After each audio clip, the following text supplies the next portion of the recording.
Well, when it comes to college football, bowl games have been played for more than a century. Even though all the tradition that the Cotton Bowl has, this year's matchup presents some unique twists. Our John Laws explains.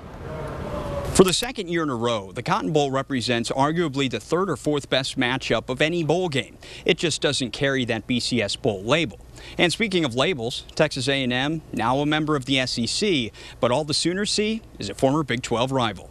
They look like a good football team, I'll say that.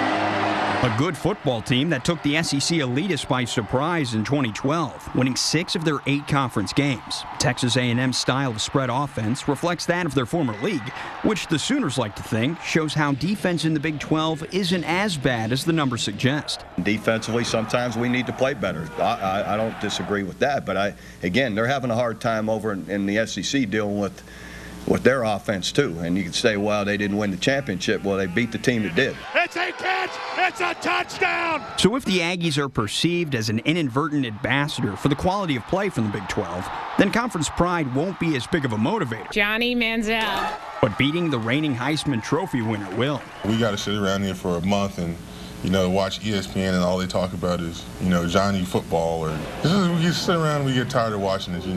National media is scrutinizing our defense about, we can't stop the run, and, we're underdogs in this game, so we got a lot to prove. Regardless of what's taken away from January 4th's bowl game, this could be the last time we see these two teams face off for a long time.